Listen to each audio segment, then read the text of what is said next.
Welcome to Keeping It Real with KC. I am your host, KC Phoenix. And this particular show, this is old news. And that's why I put old news just to make sure. This happened back in December. I learn something new every day. I love information, which my friends tell me I'm like a walking encyclopedia because I have a lot of info. And one reason I do is because I consume a lot of information. I just love learning new things. And one thing I learned about that I did not know existed was penis fish. I have never in my life heard of penis fish. Ever. Ever, ever, ever. And back in December, there was an article about penis fish that washed up on the coast of California. Now that I'm learning about this, I was shocked, which, just so you know, the penis fish can grow up to 10 inches long, which might be why people are rushing to the beach. Who knows? But I looked at the pictures, and if you ever have some time, please feel free to go and look at the pictures of the penis fish. I found this other article about 10 things, not 10 things, 5 things.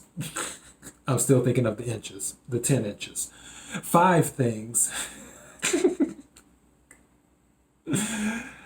that you should know about penis fish. And this article is from heavy.com.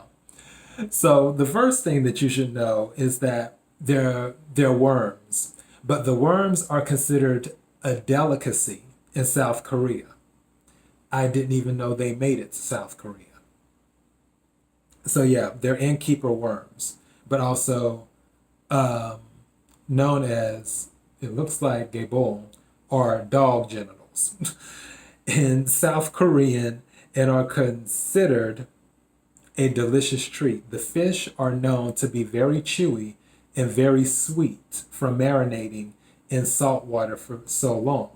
Koreans use the word, and I am not going to try to pronounce this. Okay, maybe I will. Dalchak ji jian hara. Dalchak ji jiara. I think I'm on the right track. To describe the taste, which means a natural, mildly pleasant sweetness that you'll often find in seafood. The worms are sweetest and most plentiful from December to March. They are traditionally consumed raw after being dipped in sauce.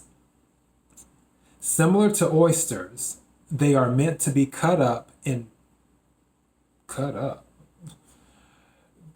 Not everybody eats them on the spot. Some locals near the West Sea saute gebol with kimchi and other skewer gebol whole, and grill it with salt, pepper, and sesame oil seasoning. Okay, second thing to know about penis fish. The penis fish eats by excreting a mucus net that catches its food. Oh, hell. This just went to a whole nother level. According to Ivan Parr, the innkeeper worm spends most of its life underground. It digs a U-shaped burrow extending a few feet in length, but no wider than the worm itself. The burrow's front entrance pokes up like a little sand chimney. The chimneys can be seen clustered around the low tide line of a mud flat or sandy beach. In order to eat, the worm exudes a mucus net from its glands that captures. I'm not making this up. I promise you I'm reading this. I wish I that captures plankton and bacteria. As Parr describes it, the worm continues to secrete as it slips lower into the burrow, generating a slime net that stretches from the chimney to the worm's mouth. Dear Lord. Using contractions to pump water through its burrow, the worm sucks plankton, bacteria, and other bits into this net.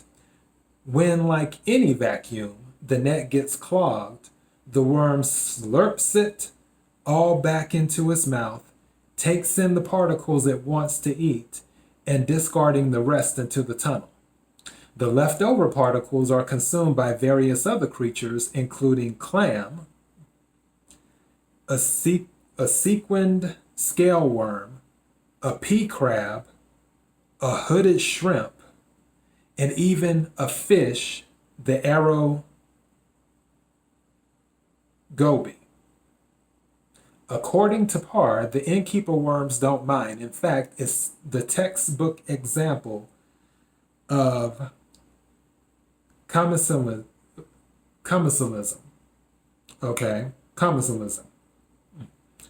A relationship in which, simply put, one organism forms a dependency on another, the latter being neither helped nor severely hurt in the relation. Go figure. Number 3, innkeeper worms have been around for 300 million years.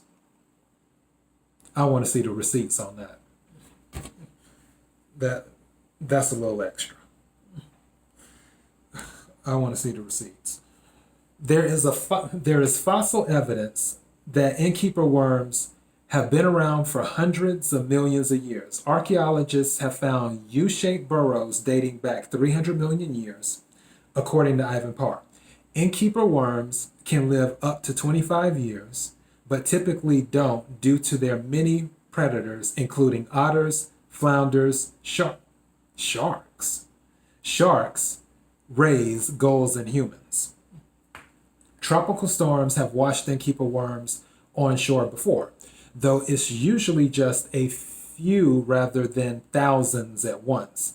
In a video from 2016, YouTube user Kim Powell posted a video from a school field trip hosted by Blue Water Adventures. She didn't have to hunt the worm. A few had been displaced and were sitting on the beach at Elkhorn Slough on Monterey Bay, California. Fishermen from around the world hunt and catch innkeeper worms to use them for bait. Go figure. They are hard to find but very effective for catching fish. According to fisherman Ken Jones, it was a bait especially prized by many of the croaker specialists. The solitary anglers who went out week after week in pursuit of the large spot fins. There are videos on YouTube from fishermen showing how to capture creatures on the beach. Fishermen in Korea use them to catch flounder and sea bream. Okay. So there we go with the 5 things. So we have the worms are considered a delicacy in South Korea. The penis fish eats by excreting a mucus net that catches its food. Innkeeper worms have been around for 300 million years. Penis fish have washed up on shore before, and fishermen use them as bait. You learn something new every day. That is all I have for this. I just wanted to do this story. I know it's old, but I had to tell people because I know I can't be the only one who did not know about penis fish. So now you know. Don't forget to like, share, and subscribe. KIRWKC on Twitter, Instagram, KIRWKC.com will take you directly to the Anchor Podcast website so you can stream. Also, you can watch the videos on YouTube. More episodes to come. Thank you for watching. Take care.